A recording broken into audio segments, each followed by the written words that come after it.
everybody to our July 28th Benefits and Insurance Committee meeting.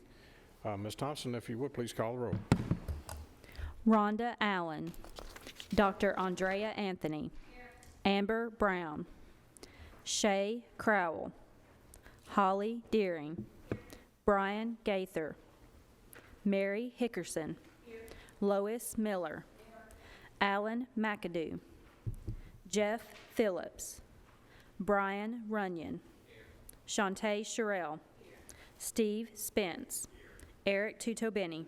We have a quorum. Thank you, Ms. Thompson. We have a quorum. Gaither's now here. Item number 2 is committee member announcements. I'd like to recognize we do have a new member, but superintendent of school appointments, we have 2. Of course, Dr. Andrea Anthony is back with us as an appointment by the new superintendent, and then Brian Runyon is new. Welcome. Glad to have you on board. Next, we have member at large reappointment for 2 years would be Lois Miller and Amber Brown. So welcome them back as well. Next on the agenda is item number 3, approval of the minutes from our last meeting. Anybody read those? Thank you, Mary. I'm sure you did. Well, thank you for reading those. Is there a second to the minutes? Any corrections or additions or deletions? Seeing none, all those in favor of accepting the motion on accepting the approval of the minutes signify by saying aye. All opposed, motion carries. Next is our financials. Mr. Elam, you're recognized. Thank you, Chairman Ketron. On the Fund 264, this is for 2 months because we had, this will be for May and June. So for the month of May, the calendar year, you'll see $9,074,411 in revenue. Expenditures, $7,287,696. Revenue less expenditures, $1,786,715. For the month of June 2022, for revenue, you had $8,059,701. Expenditures, $6,542,519. Revenue less expenditures, $1,517,182. The total for the calendar year in revenue, you have $49,951,881. Expenses, you have $40,148,614. Revenue less expenditures, you have a positive $9,803,266. And for the fiscal year, we ended up the year with total revenue $87,130,415. Expenditures, you have $83,633,520. And revenue less expenditures, a positive $3,496,895. Next, you have the 266 fund. And for the fiscal year, 2021-2022, May, you'll see workers' comp, $2,149.74. OJI, $89,833.14. Your total for the month of May, $91,982.88. In June, for workers' comp, you have $4,250.83. And for OJI, you have $55,559.27. The total for the month of June, $59,810.10. Year to date, workers' comp, you have $65,038.39. OJI, $565,000. $5,463.14, and the year-to-date total, $630,501.53. And that concludes my report, Mr. Chairman. Thank you, thank you, Mr. Elam. Any questions for Mr. Elam on the report? Seeing none. Ms. Thompson, if you would please call the roll. I need a motion. Motion to approve? Second. Got a second? Now we call the roll. Dr. Andrea Anthony. Yes. Holly Deering. Yes. Brian Gaither. Yes. Mary Hickerson. Yes. Lois Miller. Yes. Brian Runyon. Yes. Shantae Sherrill. Yes. Steve Spence. Yes. Eric Tutobeni. Yes. Motion passes. Thank you. Next, we have our work comp OJI Statistics. Ms. Thompson, our safety coordinator. Thank you. For the month of May, we had a total of 21 incidences, which brings our year-to-date total for at the time of May of 75. Of that 75, there was 58 recordable injuries. Of that 58, there was 28 restricted days, 8 lost days, and 22 other recordables. On the next page, you'll see that year-to-date total for 2022 at 75 compared to 2021 at 74 and 2020 at 60. And then the next page is the incurred dollars for May. The end of May 2022 was at $268,000 compared to 2021 at $306,000 and 2022 at $200,000. And then the last page of the May report shows the breakdown between Board of Ed and County General. There was 10 for Board of Ed, 11 for County General, and of the ones for the 11 for County General, there was 8 at Sheriff, 2 at EMS, and 1 at Solid Waste. And then that takes us to June's report. For the month of June, we had 10 incidences, which brings our year-to-date total to 85. Of that 85, there was 64 OSHA recordable with 33 restricted days, 9 lost days, and 22 other recordables. The next page brings our year-to-date total for 2022 to 85, compared to 2021 at 89 and 2020 at 74. And then for 2022, you'll see 308,000, 366,000 for 2021, and 282,000 for 2020. And on the last page, the 10 incidences that happened in June, there was 7 at the Board of Ed, 3 at County General, and of those 3, there was 2 at Paws and 1 at Solid Waste. And that concludes my report. Thank you, Ms. Thompson. Any questions? Seeing none, is there a motion? Motion to approve the report. Is there a second? A second. All those in favor, signify by saying aye. Aye. All opposed, motion carries. Thank you. Next, we have our wellness update. Lee Smith, our engagement consultant. Ms. Smith.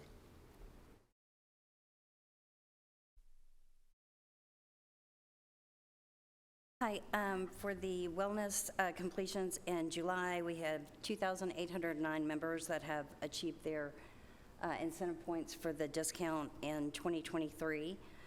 This month we completed a mobile mammography visit in Smyrna at the county clerk's office, and then next month we will have the bus out at the Board of Education on August 24th, so we'll send out scheduling for that soon. We're in the middle of a Cologuard campaign, and I'm sure if Amber's here, she'll kind of update us on the numbers for that. And then beginning in August, we will start scheduling our Wellness on Wheels visits to every department. So just be looking for a call from myself or Liz Levitt as we start to schedule those calls. That concludes my report. Thank you so much. Next, we have item 7, MedPoint Report. I believe standing in today is Ms. Wilson. Beth, if you would please come forward.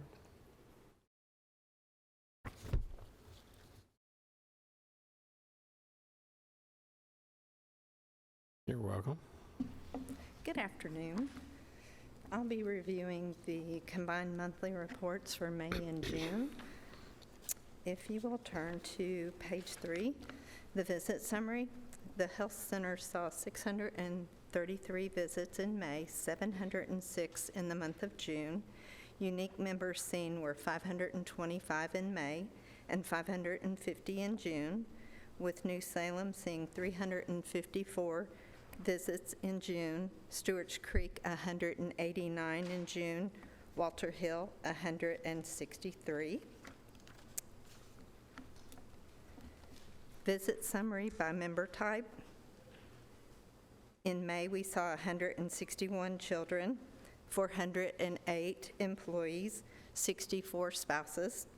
In June, 111 children, 517 employees, and 78 spouses. Our visit appointment summary for May: 86 members had more than one visit in the month of May. One member had 5 visits, and 85 members had 2 to 3 visits. The member with the 5 visits was for post-hospitalization, and the others were a mixture of our well care, monitoring, conditions, and illnesses. In June, 116 members had more than one visit. One member had 6 visits, 7 had 4, and 108 had 2 to 3 visits. The member with 6 visits, not the same member as the one in May, was also a post-hospitalization. Multiple visits, again, were a mixture of well care, sick care, and monitoring, but a good number were due to taking advantage of available services, to include our behavioral health and our dietitian. The visit summary by day: May had 25 available scheduling days. June had 26. There were 5 Tuesdays in the month of May. There were 5 Wednesdays and 5 Thursdays in the month of June. Wednesday was the busiest day for May. All clinics were closed on May 30th for Memorial Day, and Monday and Thursday were the busiest days in the month of June. Our in-person visits versus the virtual appointments: there were a total of 62 virtual appointments in May and June. Walter Hill has the highest average of virtual utilization, with the majority for convenience care. Most of them were in June, and only 4 were for sick care. The health centers have had 16,800 visits since September 2020, and of those, 2,700, or just over 16%, have been done virtually. Referral summary for May: New Salem had 44, Stewart's Creek 16, and Walter Hill 23. Our top 10 referrals by specialty were for the dietitian, behavioral health, physical therapy, gastroenterology, cardiology, orthopedic surgery, urology, otolaryngology, dermatology, and OB-GYN.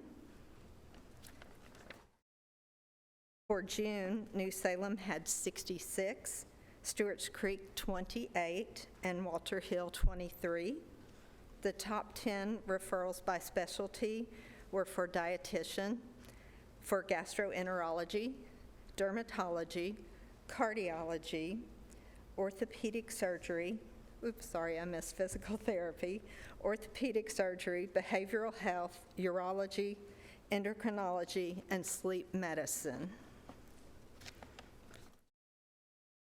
Our financials for May: the total operating cost was $219,304.28, with a total employee count of 6,261, which left us with a PEPM of $35.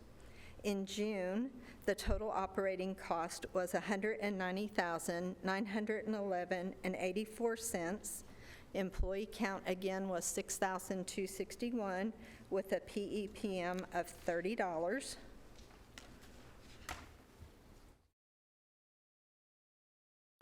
Page 15, our diagnosis codes for May. Encounter for general medical exam and hypertension were the top diagnosis for the month. I would like to note that anxiety disorders are higher due to the LCSW seeing a greater number of patients. Also, we like seeing preventive care being such a high percentage of our top 10 diagnoses, with annual exams being number 1. For June, encounter for general medical exam and upper respiratory infections, sinusitis, pharyngitis were the top diagnoses for June. Our visit demographic summary. In May and June, 69.92% of the members seen were female. Age range 40 to 49 for male and female were the highest population seen. Note that while the female population was the highest seen, we still show a good percentage of male members as well. We have a good volume in comparison with our population for all age groups, such as 185 children, 44 members aged 70 to 79, and even 10 in the age range of 80 to 89. Our BMI summary. May and June, female and male highest percentage BMI, obese, 30 to 34.9. This would account for our highest referrals in both May and June to our dietitian to continue to help with weight issues among the members. And that concludes my report. Thank you so much, Ms. Wilson. Just curious, I was on my way to work this morning, heard on the radio that the CDC was focusing on Williamson County with the increased uptick of COVID cases. Are we seeing anything like that in Rutherford County? Sorry. You talk to the audience. We have started seeing a little bit of increase in COVID cases across the Middle Tennessee area. It has been spotty in areas. We have not seen a huge increase within our health centers at this time. That's good news. Hope it stays that way. I have a question. Mary? You had one member in May and one member in June, and I know you can't really tell us anything, but you had the one member that had, each of them was post-hospital stays. Can you say, yes, it's COVID related, or no? Because I don't see the COVID.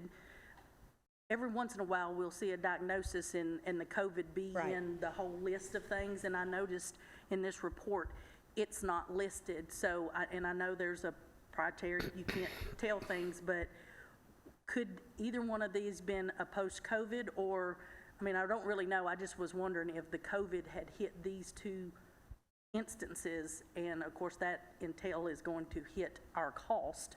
Right. And so I just was wondering. To my knowledge, it was not COVID-related, but it was for serious illness on both cases.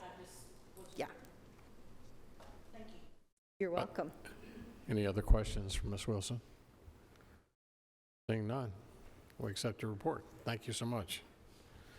Next, members, we have item number 8 on the agenda, insurance in lieu of bonds for county officials.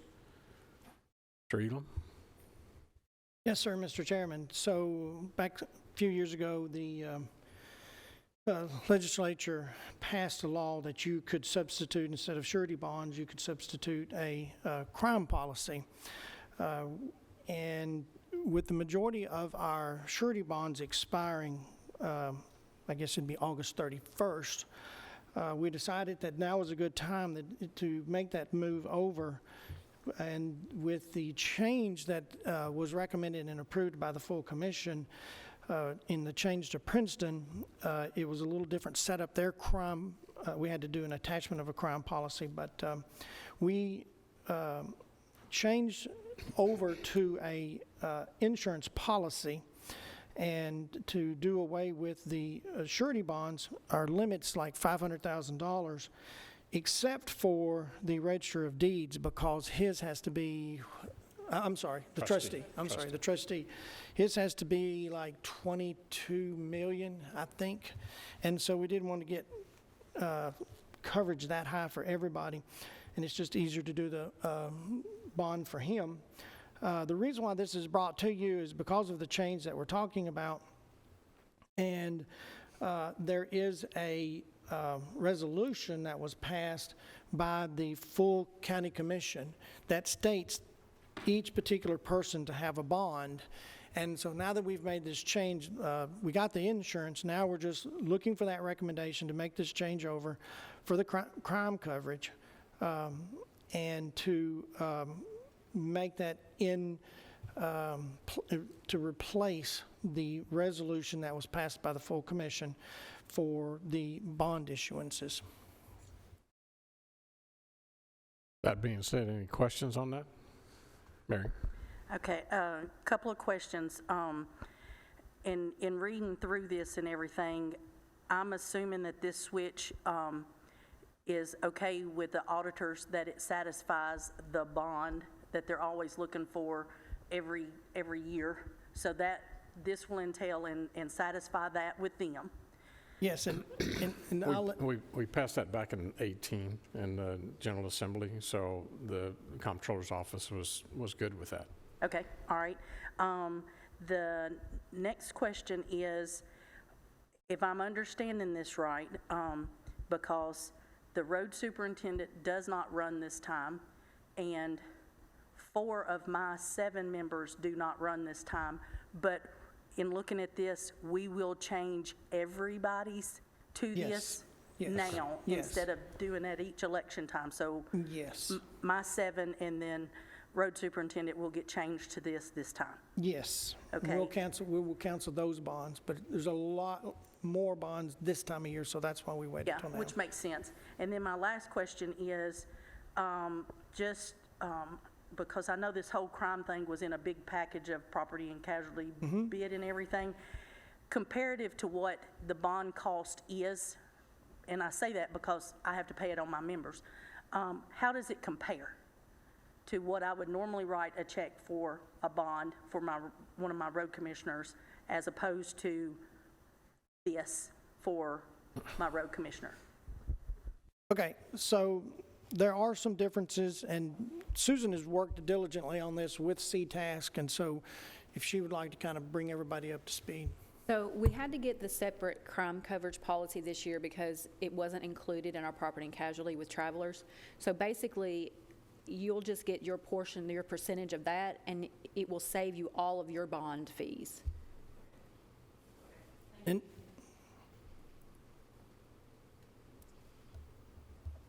Okay, if there's no more discussion, I'm assuming we need a motion to approve this? just a So- recommendation. Okay, motion to approve as presented. Have a motion to accept as presented. Is there a second? Got a second. Any further discussion? Call the roll. Dr. Andrea Anthony. Holly Deering. Brian Gaither. Mary Hickerson. Lois Miller. Brian Runyon. Shantae Sherrill. Steve Spence. Eric Tutobeni. Motion passes. Thank you. Next, we have update on our property and casualty broker of record letter and TPA request for proposal. And item B is broker of record for benefits, RFP, request for proposal as well. Mr. Elam. Yes, sir, Mr. Chairman. So for the property and casualty broker of record and the third-party administrator, RFP, they went out last week, and we are getting quite a bit of response. The broker of record for the benefits goes out, was released at 10 o'clock today. And we had anticipated maybe coming to this body with potential vendors, but due to time restraints, we weren't able to get it done and get it where we could review it and had plenty of time to do it. So that process will be starting, it'll start today. So cyber liability at this, to kind of bring you up to date to last time we met, we didn't have a cyber liability contract. And so we went to the county commission. We ended up staying with cowbell. There were some things that we need to fix. So, and I will tell you with the cyber liability, as we mentioned last time, it's constantly moving. Applications are constantly changing. And if you can understand, with cyber liability, the crooks are getting smarter, and the honest people have to get smarter to stay a step ahead. And so we're having to make these changes as we go along.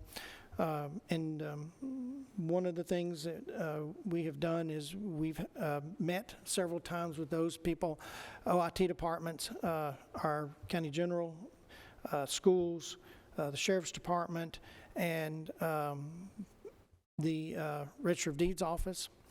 And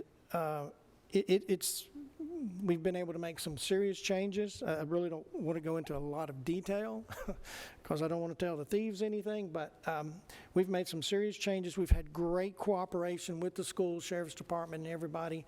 And I mean, we're going to continue to make some improvements and try to, as our vendor makes changes and make recommendations, we're going to come back and make those same recommendations to try to stay a step ahead. Any questions? Mary? Okay, the property and casualty broker and the TPA, are those going to be two separate? Okay, so the last time they were put together.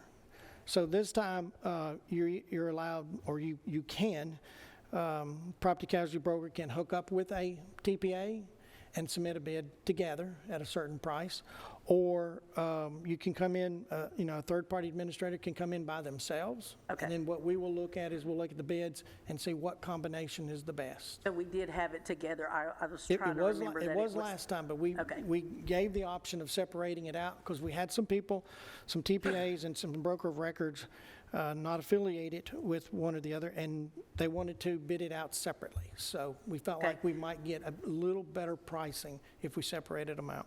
Okay, and we are getting interest. Folks are actually. Yes, we have So that interest. makes me feel better. We do. Okay. We have interest. Good. Other questions? Seeing none. Mary, one thing on the insurance in lieu of bonds, I'm sorry I missed this, is we do have to file the certificate of insurance with the Register of Deeds office. So there's like that $14 fee that will still apply to all your people. Okay, all right, yeah, thank you, thank you. Any other questions? Thank you, Ms. Thompson. I have a statement, Sure. if we're about to the end of the agenda, or I can tell it when we get to the end of the meeting, but, okay, two statements. I appreciate what our risk management department has done over the last 6-8 months or whatever to be in the position we're in right now, and with all these bids and going out for the RFPs and everything. So here's your attaboy. Thank you very much, and keep up the good work. The other one is, I had mentioned to Miss Lois, and I thanked her, but she said she didn't come up with it, but there was a letter that come out of risk management office that went to our retirees on the upcoming changes in January about the enrollment and everything. That was a perfect letter. My mother got it. She hands it to me. It was plain, it was simple. It told her she was going to get a postcard in August, so it's marked on her calendar to look for a postcard in August. And then it said mid-October there was going to be a piece of paper, and then late October we're going to send you everything that's going to get you. So here's another public. Thank you very much for doing that. It was a perfect letter that did not give her too much information. Her and Dad have it marked on the calendar, and it's let her know that there's going to be some more stuff coming in the mail from the county insurance department for the retirees, so pay attention. So thank y'all for that, and also to go on public that for our retirees to pay attention. There is something coming in the mail with the big change that's coming in January. So thank you. And don't let that October letter be late, right? Yeah. She got it on the calendar. On the letter, I would love to take credit for it, but that actually was generated by Cigna and just sent to us. They sent us a template and then sent to us to kind of take a look at it and make some minor changes. But Well, I appreciate it. So thank you, Cigna, too. But It was simple. It was not, and not saying anybody needs to simple it down, but it did not overburden her with, what am I supposed to do with this? It gave her dates to look at, and here's this, and it didn't, she's like, does it change anything? And I said, no, ma'am.